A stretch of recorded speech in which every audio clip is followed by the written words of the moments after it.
What I want to tell you about real quick is something that's been, where's my mind at? What am I focused on? What are my best things? Well, I'm uh, I'm straight up deep diving into Escape Velocity, which is our course that helps brand new freelancers launch their business. Whether you're looking to get your very first client, or whether you've had some sporadic work and you want to make that a real steady thing. Again, sort of like Megan is a little further down the road, have control of it, right? So I've been working very closely with Rachel Mazza, who is my awesome co-coach in Escape Velocity. And we've been having dialogue, right? Because I always say, and I believe this because it's what I practice, and I don't know a better way, that dialogue is the most important thing a marketer can have. The most valuable thing any marketer, any copywriter, any business owner can have is a dialogue with their audience, with their customers, right? Imagine if I always like to use the analogy of a restaurant, because we all go to a lot of restaurants, up to 3 times a day potentially. Maybe how many times a week do you go to a restaurant, right? Whether it's a diner, fast food, whatever it is.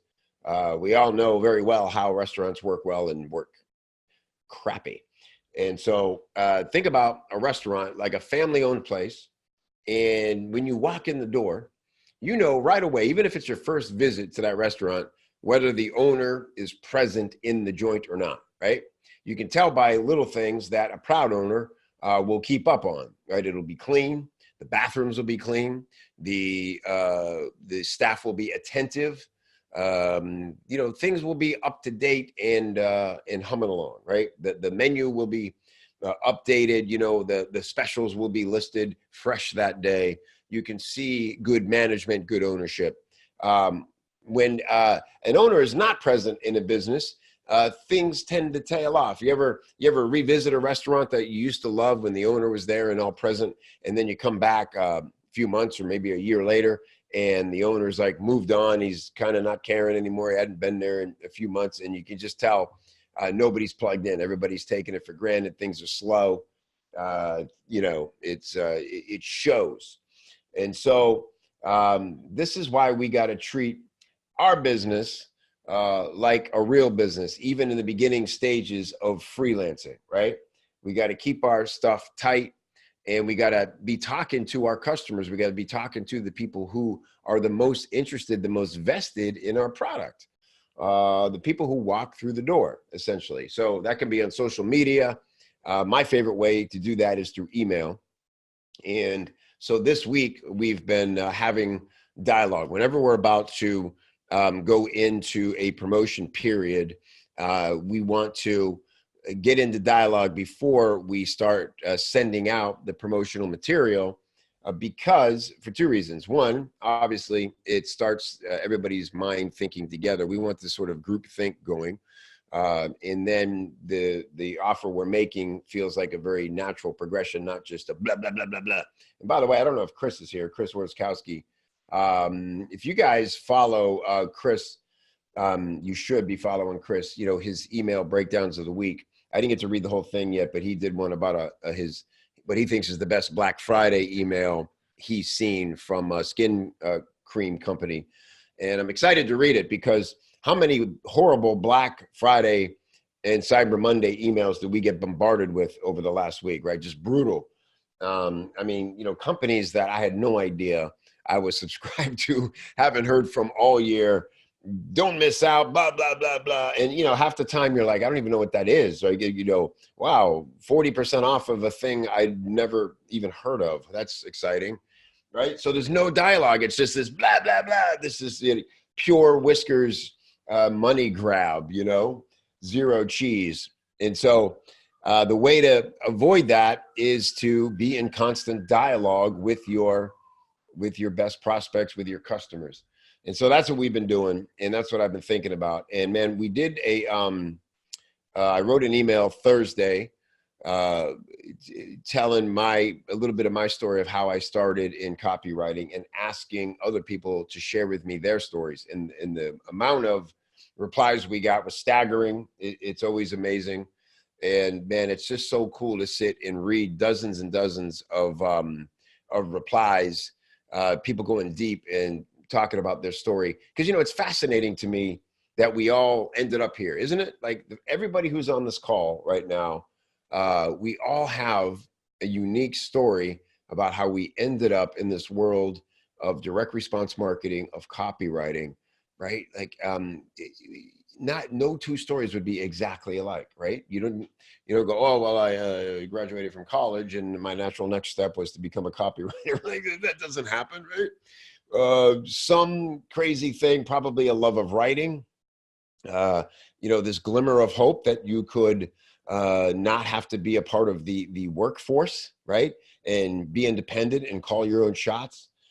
These are the things that the common DNA factors that we have, but how we ended up here, who told you about copywriting? Like, who was the first person to mention, you love to write, you're good at writing, I bet you would like copywriting, you should check it out. Well, what the hell is that?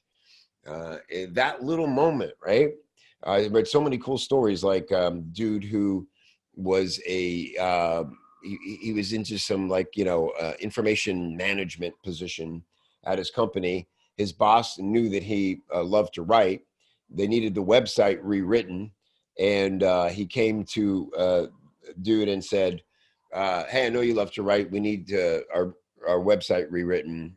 Do you want to do it? I'll give you cash on the side to do it." And he's like, well, that sounds good. Writing, getting paid. It didn't know what copywriting was. Had never heard of it. So totally dove in head first, started reading all the books he could about copywriting, and, wrote that site and got paid, he said, 200 pounds for it. And this was smart, I thought. Figured if he paid me 200 pounds to do something I love, that means that everybody else he inquired, like professionals, were trying to charge, a lot more than that, probably 2,000 pounds. And so, that means there's good money in this. And so I want to pursue this. And that's how he came to becoming a freelance copywriter, right?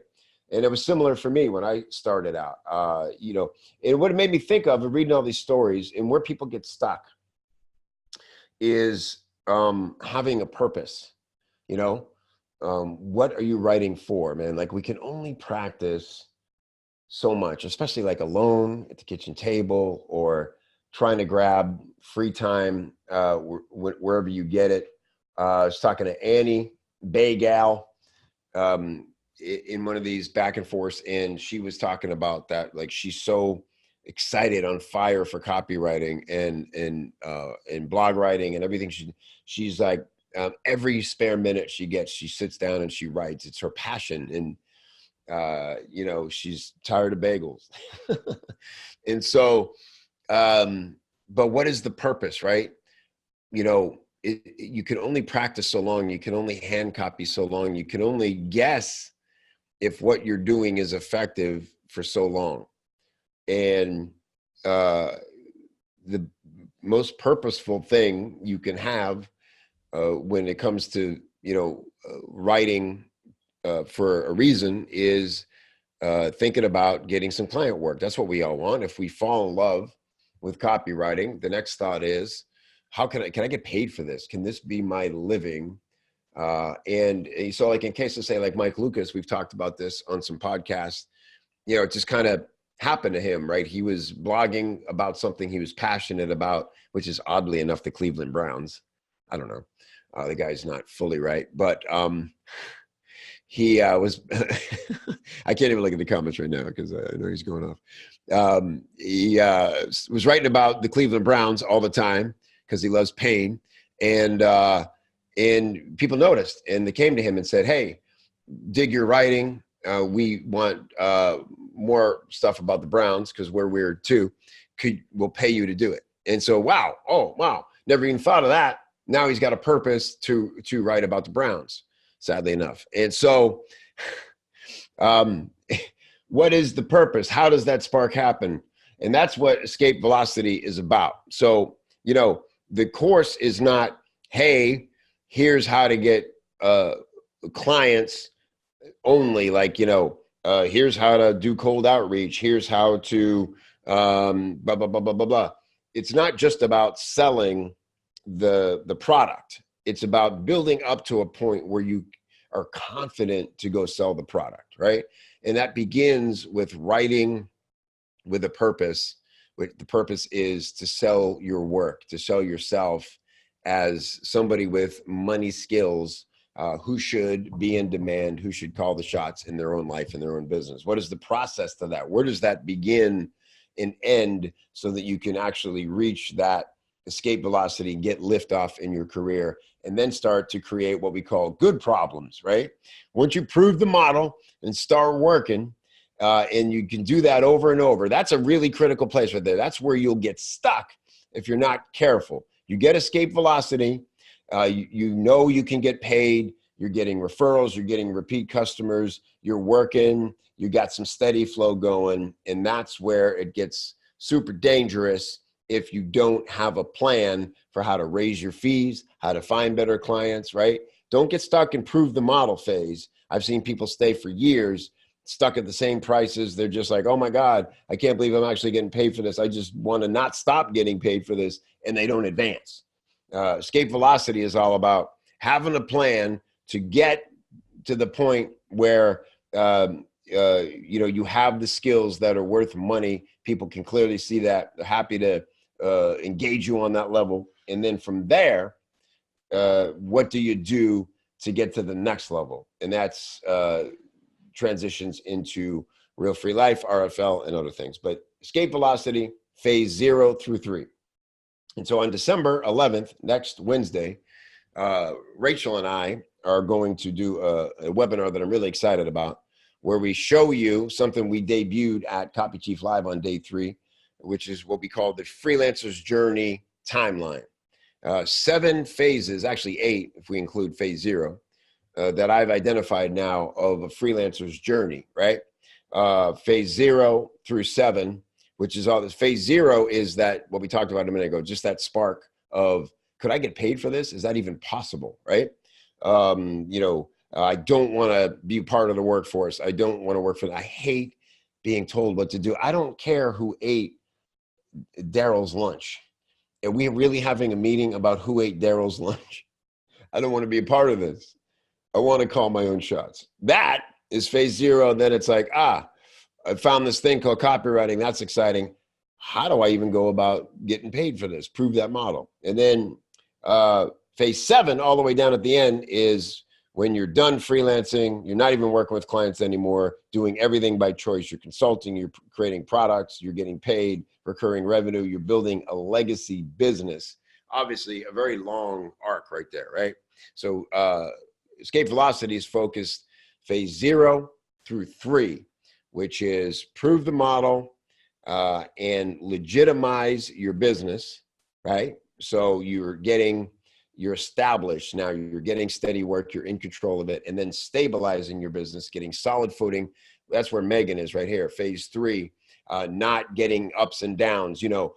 We get this work and it's great and cool. We're good for a while. And then we get busy doing the work and we forget to market our business. We forget oh man, I got these 4 other jobs aside of just writing copy and strategizing sales campaigns for my client. I got to actually go out and I got to do my bookkeeping and I got to market my business and I got to get on the phone and close new clients and do all these things. That's the rub about freelancing, man, is that we do get into it because we want to do the thing we love. And then we discover, I actually have to run a business here and it requires like 4 or 5 jobs. 3 of them I don't want to do. I ain't even qualified to do, but I'm not in a position yet till I can hire that out. So I got to learn. I got to figure it out. I got to know how to divvy up my time during the week so I get all those things done. Most importantly, marketing yourself so that those leads are always coming in. It's great to say no. It's good to say no. If you're booked and you can't take on more clients, hallelujah. Hand them off to someone else who's not where you are yet, right? How great is it for your authority to be able to hand off leads to other copywriters? Awesome. Other freelancers. Awesome. But don't, stop the lead flow from coming in, because then you're on a few retainers, something gets interrupted, client has a life interruption, or his business partner, gets arrested in some crazy drug sting, and they can't pay you no more. And all of a sudden, I've had, man, things like humming. Anybody who's been in freelancing more than 5 years, over a decade, like I did, you will have a time when you're like set. You don't need to think about nothing for like 3-4 months. Calendar's booked, and all of a sudden, like in an afternoon, somehow 2 or 3 of those gigs evaporate. Even though you got contracts and agreements and things, people just tell you, I don't care what's on paper, we ain't doing this gig because this thing just happened, and I'm in a crisis mode, and so deal with it. And then what do you do? So never stop the lead flow. So that's what Escape Velocity is about. Just getting that lift off, setting yourself up from the beginning with a business plan so that you don't get caught in these gaps. You don't get stuck with no work when you need it most. And so that's what's happening with Escape Velocity. So purpose. Find a purpose for your writing, which is thinking about, what do I focus on? What should I be writing? What skills should I be developing that are going to become money skills that people will gladly pay for because these skills are in demand, rather than taking every course that comes along, getting stuck in what I call the confidence conundrum of never feeling like you're ready, that you're actually qualified to get paid. You get that imposter syndrome. Talked to somebody yesterday who should be well past the point of feeling qualified to go out and get clients, but every time they go to reach out and get in dialogue with potential clients, they start to think, so many people more qualified. Why would they pick me? What if they do pick me? Am I ready? Can I do it? Will I fail? Look, man, all those things are possible. And there are just moments as a freelancer where you're going to have to kind of, have some courage and look past all that doubt. Everybody dealt with it, man. Every single person on this call right now, every single freelancer in Copy Chief who comes to Copy Chief Live, we can all share our stories of that scary ass moment where we thought we were in over our heads. Kind of happens on every gig almost, to be honest with you. So you might as well figure out how to get past that. And the best way to do that is to have a plan, have accountability, have a support group who can talk you off the ledge, set you straight, and have your back. Know that you are not alone. Nobody writes alone, and you're not writing in a vacuum hoping it's right and good and going to get results.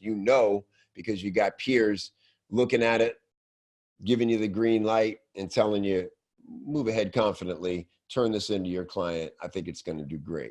That's a game changer right there. So that's what's on my mind. That's all my best stuff. December 11th, come check out the Freelancer's Journey timeline. We're going to help you identify exactly where you are in the 7 phases in your freelance career right now. And the cool thing about the timeline, in the little bit that Rachel and I have shared it already, is every freelancer who sees it knows exactly where they are on the timeline, right? Exactly. And they go, wow, okay, awesome. Because it's the first time you've ever had a chance to see it all laid out. That's what a career looks like. That's where I am. Why am I stuck there? How do I get to phase 4, 5, 6, right? Maybe sometimes there's something in phase 2 or 3 that you left undone, and you just need to go back and wallpaper that up a little bit and get it looking good, and then you're good to go, and then you excel, right? So it's pretty exciting to be able to share that with you.